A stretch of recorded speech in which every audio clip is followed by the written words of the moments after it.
Nunca hemos estado solos. Nunca hemos estado solos. Nunca hemos estado solos. Nunca hemos estado solos. Nos miran, nos ven. Nos escuchan. Nos escuchan, nos observan. Nos observan. Están ahí.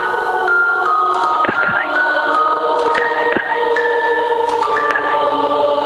Porque no tenemos lucha contra carne y sangre,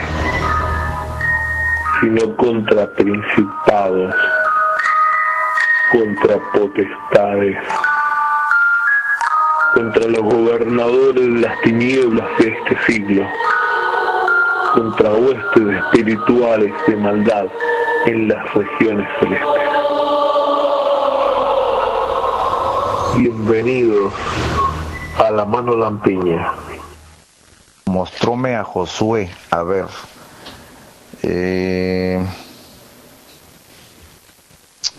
Zacarías 3, y me mostró a Josué, el gran sacerdote, el cual estaba delante del ángel de Jehová, y Satán estaba a su mano derecha para hacerle adversario.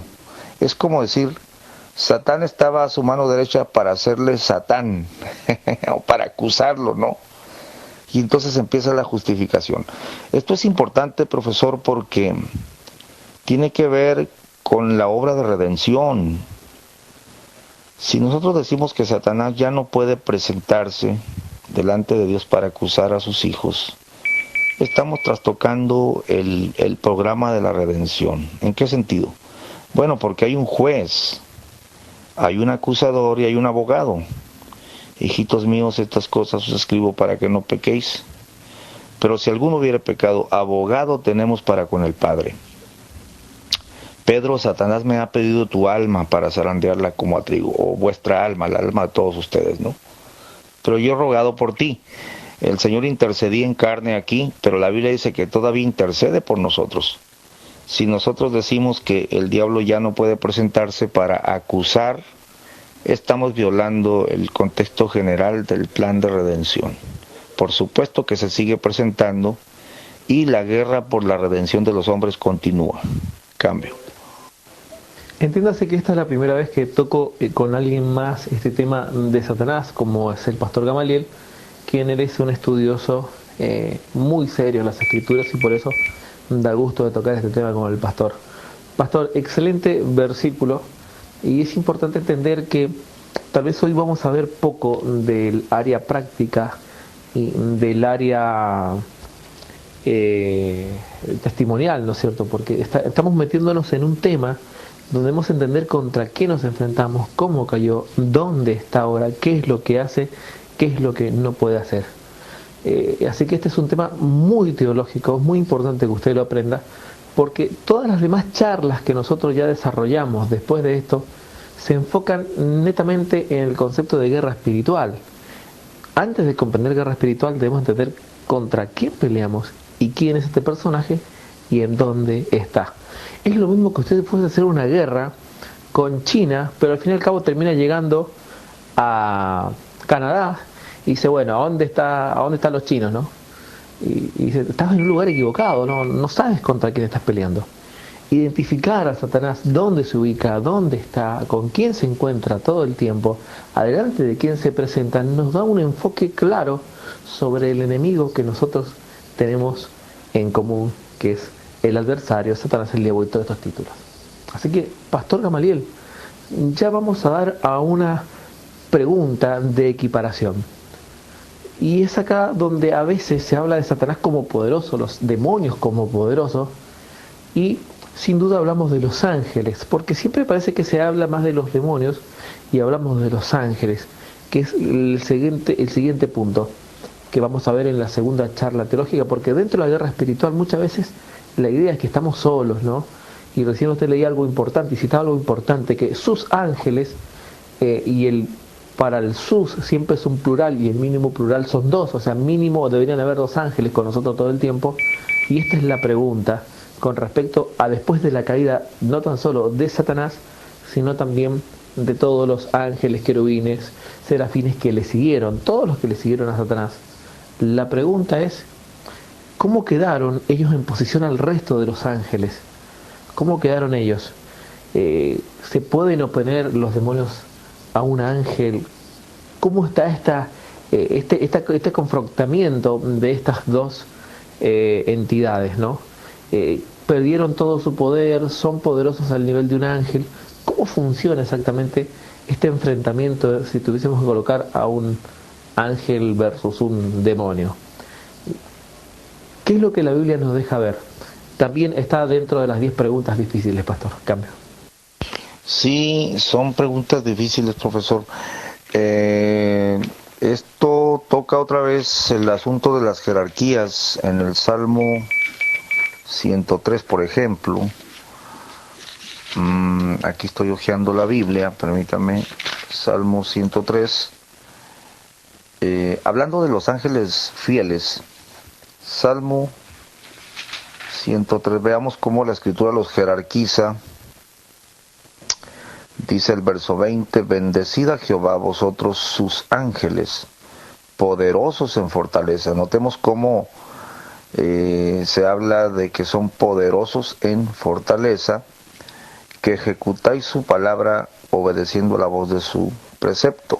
Enseguida habla de otro grupo como que no es muy poderoso en fortaleza, los denomina ministros, profesor. Bendecid a Jehová, vosotros todos sus ejércitos, ministros suyos, que hacéis su voluntad. Son jerarquías. Hay ángeles más poderosos que otros. De hecho, hay ángeles escogidos. La Biblia dice, con sus ángeles escogidos, cuando el Hijo del Hombre venga, y sus santos ángeles con él. Es decir, van a descender seres poderosos. Entre nosotros hay millares y millares de ángeles en forma espiritual. La Biblia dice, nos hemos allegado a la Jerusalén espiritual y a la compañía de millares. No quiero mentir. Así dice Hebreos 12. A ver. Pero dice que son millares, ¿no?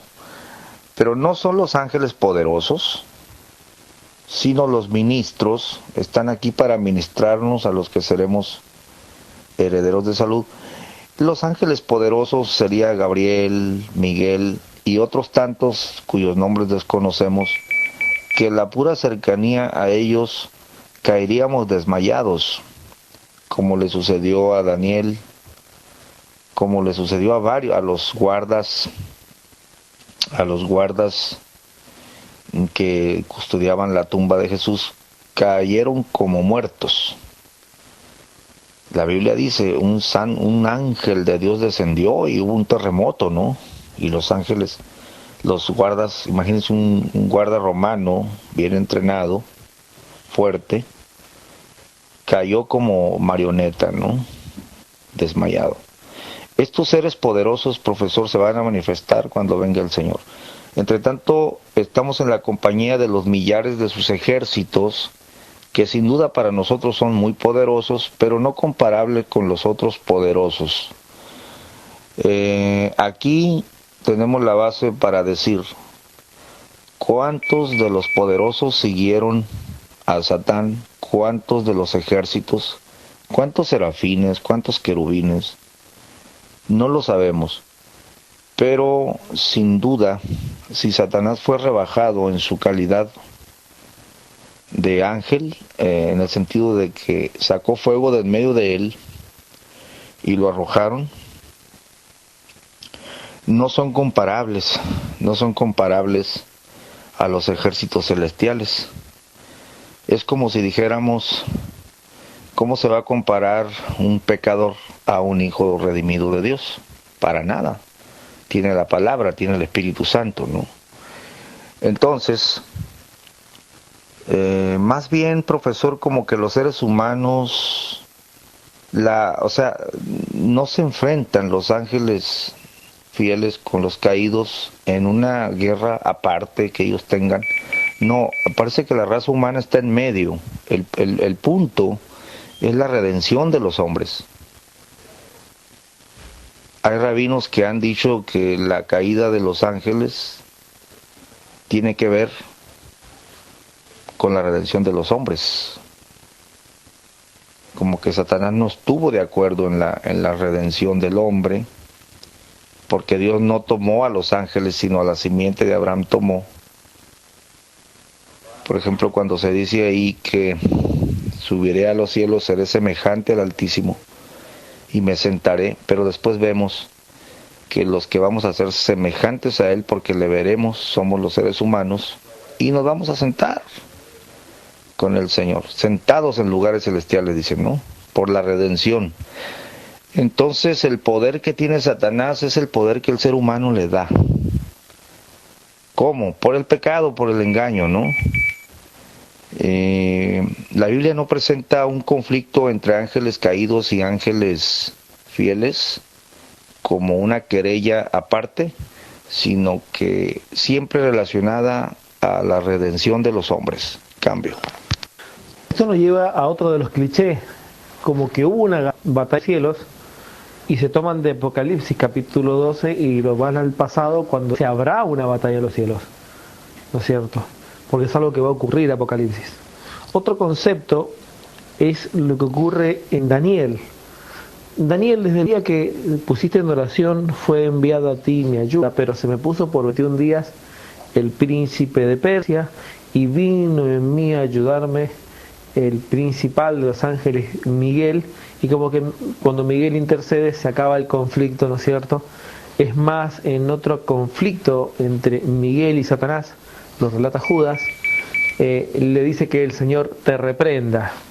Esos son los textos, ¿no es cierto?, que nos revela incluso Apocalipsis.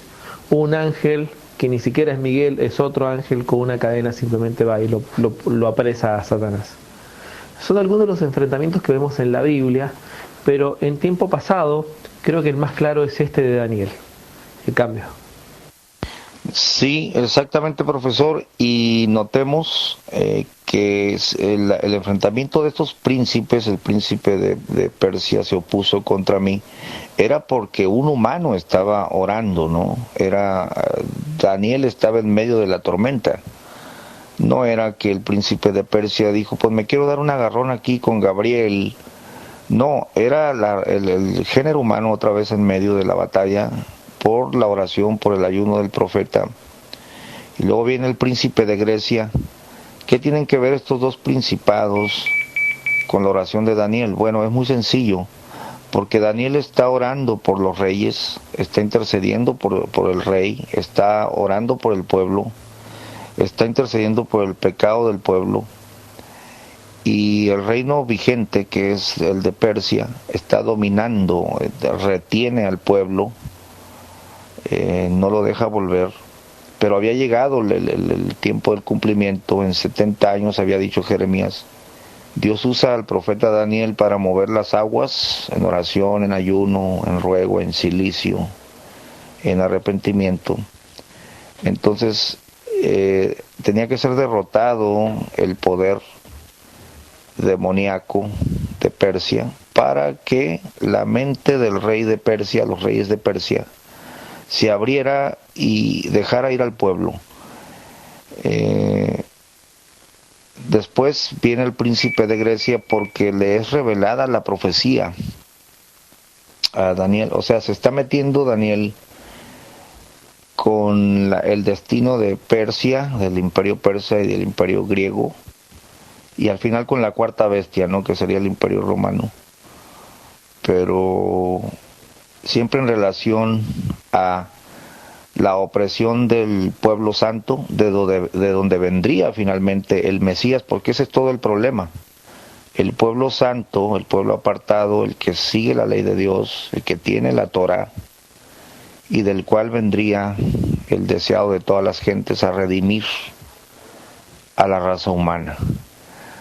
Esto le molesta mucho al diablo, profesor, y a los caídos, porque el Salmo 8, quisiera compartir ahí el Salmo 8, porque pues el tema es muy amplio.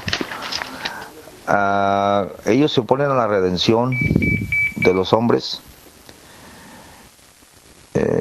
y a la vez se están oponiendo a la reivindicación de Dios como Dios, porque como que el Señor, incluso cuando encierra a Satanás y luego lo suelta por un breve espacio de tiempo, dice es necesario, dice la Biblia, que sea soltado, es como para ponerlo en evidencia, ¿no? Este rebelde no tiene excusa y yo lo voy a echar al lago de fuego con todas las de la ley. Al diablo le duele cuando alguien le sirve a Dios, profesor. A la serpiente antigua y a los ángeles caídos les duele mucho que nosotros sirvamos a un Dios que no hemos visto. Eso se llama fe. Pero el Salmo 8 dice así, a ver, Salmo 8, y es un texto que citó el Señor hablando cuando entraba la triunfante, ¿no? Como rey. Vamos a ver. Salmo capítulo 8. Oh Jehová, Señor nuestro, cuán grande es tu nombre en toda la tierra, que has puesto tu gloria sobre los cielos, o sea, la gloria de Dios está sobre todos los cielos, pero dice, de la boca de los chiquitos y de los que maman, y estos no son ángeles, no es la raza humana, fundaste la fortaleza a causa de tus enemigos, para hacer cesar al enemigo y al que se venga. Es decir, que la purga de la maldad, profesor, la hizo Jesucristo en carne. Es muy curioso, ¿no?, que el problema que empezó en el cielo se definió en la tierra con la muerte de Cristo. Y ahí entra la raza humana.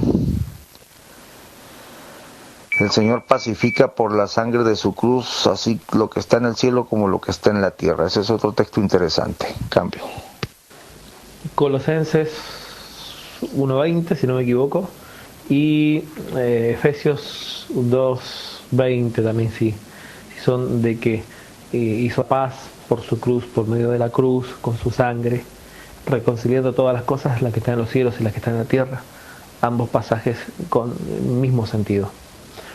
Pastor Gamaliel, ya estamos a punto de casi de por lo menos dejar un panorama claro de este concepto de las tinieblas, de los enfrentamientos espirituales, de nuestra vida cristiana, para ya introducirnos, ¿no es cierto?, en la última parte. Los enfrentamientos con los enemigos, con los espíritus, la ayuda de los ángeles, que son todos los temas que vamos a empezar a hablar de manera temática. Hoy durante el día coloqué un audio cuando hablamos de los filtrados en la congregación, otro taller cuando se infiltra Satanás. El tema es sumamente amplio, el tema de guerra espiritual, angelología y demoniología. Pastor, la gente que ha salido de la brujería, la gente que ha salido de la hechicería, ellos han contado de que sí, Satanás se le han presentado demonios visibles, tangibles, palpables, esta corporeidad que de alguna manera ellos tienen, ¿no es cierto?, y que es casi similar a las personas, pero realmente se disfrazan así como personas y ellos toman un aspecto horrible, horrendo, deforme, y todo lo que cuentan acerca de las tinieblas.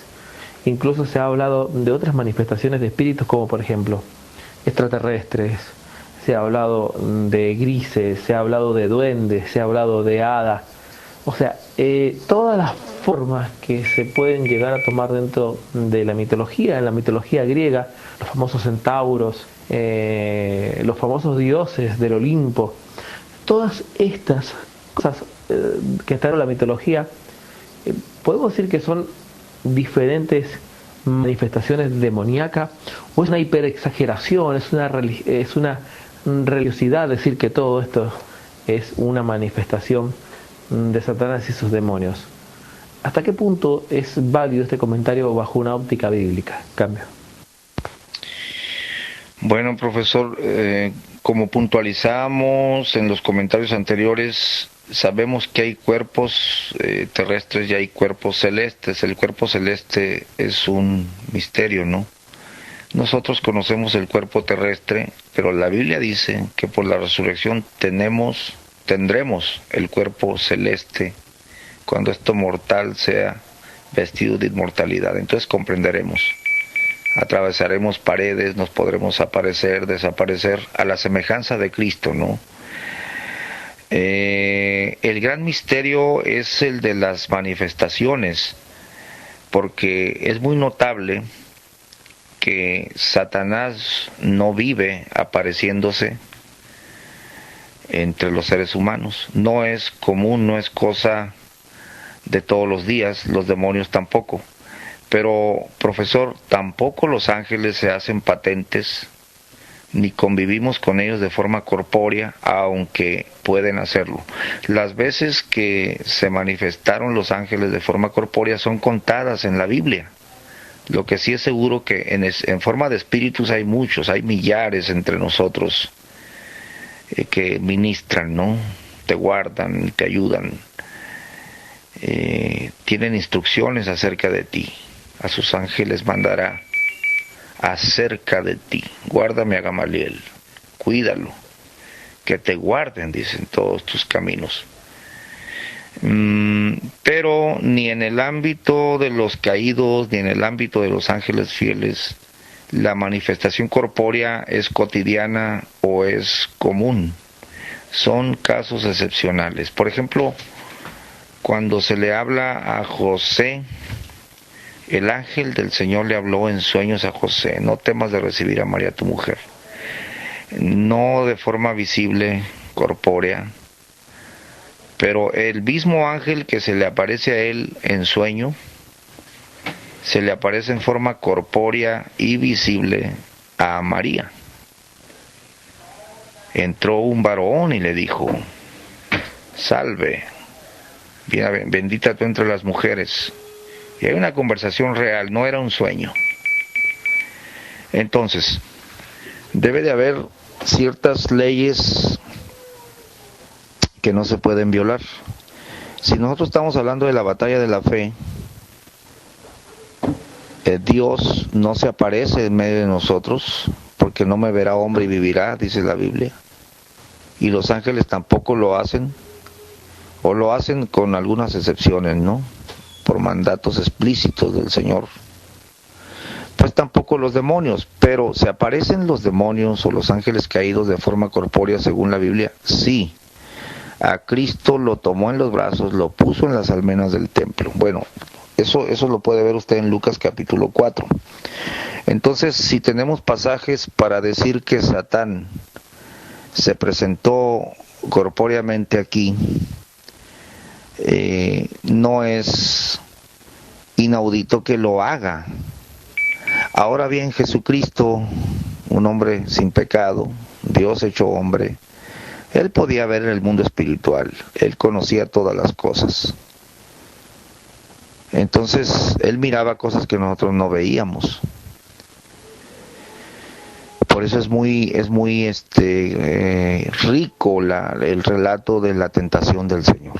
Pero ahí dice que lo llevó a Jerusalén y lo puso sobre las almenas del templo y le dijo: échate abajo. Bueno, y le cita la Biblia, ¿no? Cuando los ángeles que no guardaron su dignidad, mas dejaron su habitación, ellos se salen de aquel ámbito. Notemos cómo la Biblia reprueba eso. Dejaron su habitación, es decir, que habitaban el aspecto invisible y dijeron: ya no vamos a volver a los cielos, nos vamos a quedar aquí de forma visible. Dice que los reservó en prisiones en el Tártaro hasta el día del gran juicio, cuando se va a sacar su expediente polvoriento y van a ser juzgados. Entre tanto están encerrados, profesor, por la osadía de dejar su habitación. Entonces, como que es peligroso que los ángeles caídos violen todas estas cosas, ¿no? Ahora bien, vamos al final de la pregunta. ¿Será posible? Sí es posible que se manifiesten. Yo desconozco las leyes, profesor, pero ha habido experiencias. Yo he oído a los demonios hablar, no solamente en los endemoniados, sino en el aire, con testigos, con hermanos que han escuchado estas voces de estos seres, ¿no? Pero yo mentiría si dijera que se materializó delante de mí un demonio. No, nunca lo he vivido. A lo más la sombra, la silueta.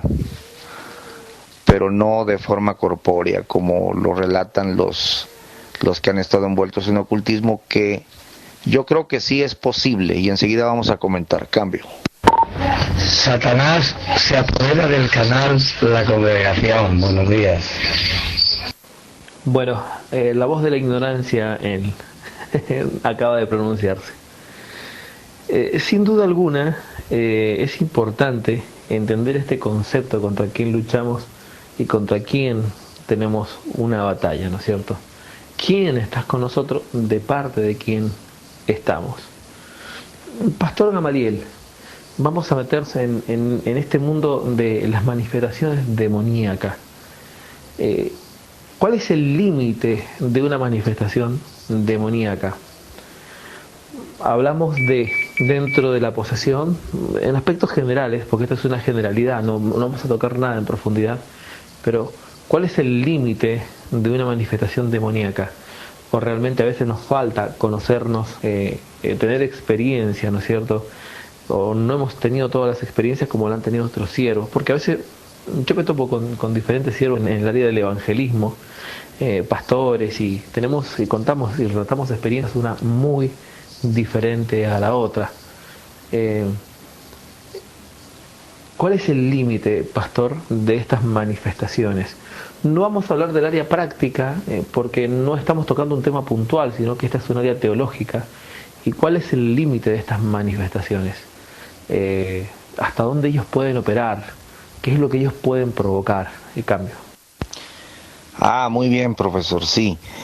La Biblia habla al diablo, al enemigo, lo pone como el tentador. Entonces, Satanás está autorizado o tiene la potestad para tentarnos. Es el tentador, incluso a Cristo, dice, y llegándose a él el tentador. Entonces, él puede usar 1000 artimañas para tentar a los siervos de Dios. Tentar en el sentido de ponerle la tentación de cualquier tipo, ¿no? Ahí se hablaba de vanagloria, ahí se hablaba de hambre, una tentación física, que pues lo físico incluye el sexo, la mujer ajena, bueno. Cuando habla del matrimonio, que no se separen sexualmente, porque no os tiente, Satanás literalmente lo dice. Satanás puede tentar, eso es bíblico. Satanás puede afligir. Dice, sed templados y velad, porque vuestro adversario, el diablo, anda alrededor buscando a quien devorar. Al cual resistir firmes en la fe, dice, sabiendo que las mismas aflicciones, Satanás te puede afligir en lo económico, como lo hizo con Job. Te puede afligir con una enfermedad, como lo hizo con Job. Te puede afligir en un problema familiar, como lo hizo con su mujer, que le dijo, ya, maldice a Dios y muérete. Te puede afligir con un compañero cristiano, como lo hizo con Pedro, cuando le dijo al Señor, no vayas a la cruz. Eso es el límite de Satanás. Es decir, Satanás no te puede matar. Ese es otro cliché, profesor, que Satanás te va a matar. No, solamente Dios da la vida y quita la vida. Pero Él sí te puede engañar para que tú solito te mates. Es bien interesante que Él pone a Jesucristo en las almenas del templo. Y yo le preguntaba una vez a una audiencia de mis discípulos, un grupo de personas, le dije, lo puso en las almenas del templo, era muy sencillo empujarlo, ¿no? Para matarlo, ¿por qué no lo empujó? Y dice un joven, porque no puede. Por supuesto que no puede. No puede, pero sí le dice, mátate tú, arrójate tú. Es decir, que el Satán, o el engañador, el adversario, puede hacer que tú te quites la vida si te dejas, pero él no te la puede quitar. Cambio. Interesante comentario. Pastor Gamaliel, Hablamos de varias cosas que Satanás puede hacer. Vamos a meternos en manifestaciones climáticas, huracanes, temblores, terremotos, cualquier otra manifestación. Es posible, es probable. ¿Hasta dónde la Biblia nos deja ver este mover? Se cayó en mover, profesor, cambio. Este mover demoníaco, ¿hasta dónde la Biblia nos deja ver de que sí es posible que estas entidades puedan controlar no tan solo las personas, las mentes, sino ellos puedan controlar algún aspecto climático, algún aspecto meteorológico, provocar algo de manera física, cataclismos, huracanes, etcétera, etcétera? ¿Hay alguna probabilidad de esto? Cambio. La Biblia nos responde, Job capítulo 1, dice en el verso 16, aún estaba hablando y vino otro que dijo, fuego de Dios cayó del cielo, que quemó las ovejas y los mozos y los consumió. Solamente escapé yo solo para traerte las buenas nuevas. Es decir, cayó un rayo del cielo, mató a los hijos de Job y mató las ovejas y las cabras. Se equivoca el mensajero cuando dice fuego de Dios, porque el relato bíblico... En su dolor ahora mismo, porque he estado escuchando casi toda la noche, ¿verdad? Aquí ya son las 6:30 de la mañana.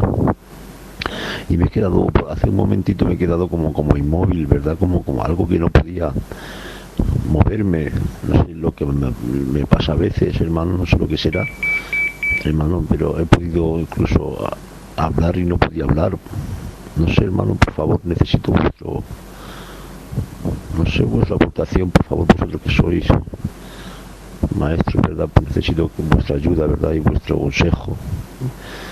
Es algo que me pasa a veces, no sé lo que será, hermano, no sé si será algún ataque del enemigo o no sé, hermano, por favor, aconsejarme. Bueno, a lo que le ha pasado, la medicina lo ha calificado como parálisis de sueño. Gente que se despierta y no puede despertarse. Pero en realidad hemos detectado, digo desde la experiencia, que este tipo de cosas han sido producto de ataques espirituales. También puede ser producto de un ataque espiritual, no como un espíritu en sí, sino provocando alguna afección, algún tipo de enfermedad, ¿no es cierto? También de carácter espiritual. A mi esposa le pasa, pero es por ataques espirituales, y siempre que ella tiene este tipo de situaciones, ella se despierta y empieza a ver cosas, y ella no puede despertarse, no puede salir del sueño. Y está consciente, pero su cuerpo está dormido. Hay una desconexión de nuestro subconsciente con el consciente. Es como que si una parte de nuestro cuerpo estuviese en descanso y nuestra parte estuviese consciente. Estas actividades se experimentan cuando Dios quiere revelar algo, y también se experimentan cuando los espíritus nos abordan, nos atacan en diferentes áreas. Lo que podemos hacer, hermano, y lo que la Biblia nos ha enseñado a hacer, es la oración. La oración del justo puede mucho. Esa es una gran herramienta que tenemos. No sé si está el pastor Gabriel y ha escuchado el relato de nuestro hermano, el pastor Cambio. Se me había caído la conexión, Rodrigo, buen tiempo, cuando estaba leyendo sobre que Satanás controló un rayo del cielo porque Dios le había permitido. Y ya cuando volvió mi conexión estaba escuchando que le pasa algo a mi hermano, ¿verdad? Para cerrar mi comentario y luego abordar el tema, dice en el verso Job 1:18, entre tanto que éste hablaba, vino otro que dijo, tus hijos y tus hijas estaban comiendo y bebiendo vino en casa de su hermano, el primogénito. He aquí un gran viento que vino del lado del desierto e hirió las 4 esquinas de la casa. Parece como que era un torbellino, ¿no? Porque para herir las 4 esquinas de la casa parece como que era un tornado. Dice, y cayó sobre los mozos y murieron. Solamente escapé yo solo para traerte las nuevas. La Biblia relata que era Satanás. autorizado o con la por voluntad permisiva que hizo uso de por lo menos dos elementos: los rayos, los relámpagos y un torbellino para matar. Pero era la voluntad. Toca todo lo que tienen, ¿no? Sí puede el diablo hacer estas cosas. Ahí está, profesor, cambio. Ok, Pastor Gabriel, ahí quedó claro el concepto. Mientras entonces se conectaba, Nico me hacía una pregunta ya del Génesis y nos introducía a nuestro hermano, quien está ahí en este momento en línea, Manasés Maya, que me decía que él le ha pasado varias veces una experiencia muy fea, o dice que él ahora que le acaba de pasar, donde él está totalmente despierto pero está inmóvil, como el cuerpo paralizado, donde no se puede despertar, no se puede mover, y se levantó bañado en transpiración y sudor, donde estas cosas le han pasado aparentemente varias veces. Y él quiere saber qué es lo que es esto que pasa. ¿Es un ataque espiritual? ¿Es una enfermedad? La ciencia lo califica como parálisis de sueño. En la parálisis de sueño puede ser provocada por un espíritu de manera de enfermedad o puede ser directamente un espíritu abordándole en las noches, en el sueño. ¿Qué opinan de esto que le pasa a nuestro hermano Pastor Gamaliel? Antes de que oremos por él, porque la Biblia nos ha enseñado que más allá de entender cuál es el problema, sabemos cuál es la solución, y la solución es Cristo. Cambio. Amén. Bueno, lo primero que hay que decir, profesor, es totalmente antinatural que perdamos el dominio de nuestro cuerpo.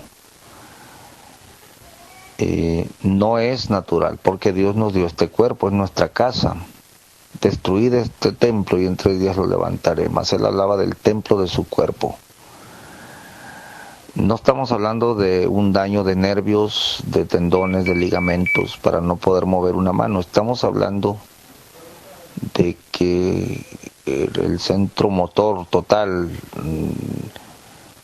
se paraliza momentáneamente, ¿no? Y es algo muy horrendo. A mí me ha pasado, pero bajo ataque demoníaco. 2 veces me pasó, estando despierto, pero claramente miré como un espíritu malo me quería asustar para que no orara por una persona. Estoy seguro que no es una enfermedad, es un mal espíritu que molesta a nuestro hermano, pero va a ser liberado en el nombre poderoso de Cristo Jesús por la oración. No sé si escuché mal, pero dijo que le pasaba mientras oía el programa o cuando amaneció. Cambio. Hoy día le estuvo toda la noche escuchando y esa experiencia la tuvo esta noche mientras escuchaba el programa. Si nos puede contar cómo fue que le pasó el día de hoy, si le pasó y después escuchó el programa o le escuchó mientras el programa lo estaba usted escuchando, mi hermano Manasés. Adelante, cambio. Bendiciones, hermano. La verdad es que estaba aquí echado en la cama y escuchaba, ¿no? Como comentabais, ¿verdad? He estado por horas, por varias horas, ¿verdad? Desde que estaba también el hermano Pascual, que es de aquí de España, y yo estaba aquí echado en la cama, ¿verdad? Y no sé si he quedado un poco durmiendo, pero ha sido, o sea, lo puedo confirmar, o sea, porque el Espíritu me da testimonio también de que ha sido un ataque del enemigo, ¿verdad? Porque a veces me suele pasar, me quedo inmóvil, no puedo ni reaccionar, simplemente hasta que me sale la voz y lo puedo reprender, pero hasta que me sale, porque hay veces que ni puedo, porque es que me deja inmóvil y me he levantado fatal, pero ha sido mientras escuchaba la enseñanza que estaba extrayendo, ¿verdad? Me he quedado un poquito, no sé si me he quedado un poquito durmiendo y no podía levantarme, hermano, ¿verdad? Que ha sido, ya me ha pasado varias veces, ¿verdad? No sé, el problema, por favor, pues quisiera que me aconsejara, y ¿verdad? Porque a veces, pues mi pastor, bueno, me ha dicho que son ataques del enemigo, ¿verdad? Pues que de alguna manera me quieren, no sé, me quieren meter miedo o algo, no sé, hermano, es una sensación bastante mala, ¿verdad? Porque que se crea un ambiente malísimo a veces en casa también, ¿verdad? Puedo ver como hay una mala presencia, ¿verdad? Por favor, necesito esta orientación. Ha sido escuchando el canal, hermano. Que Dios os bendiga mucho. Saludos, bendiciones, hermano Rodrigo, Pastor Pascual. He escuchado de esto, se le ha llamado como cargar el sueño. ¿Qué han escuchado ustedes de algo parecido, similar, no? Es como un ataque. Una vez a mí también me ocurrió. Y fíjese que yo todavía no era cristiano evangélico. Las frazadas, las tapas me daban de cachetada. Sí, estuvimos en un lugar donde era tierra de brujos y recuerdo que amenazaron a mi hermano. Yo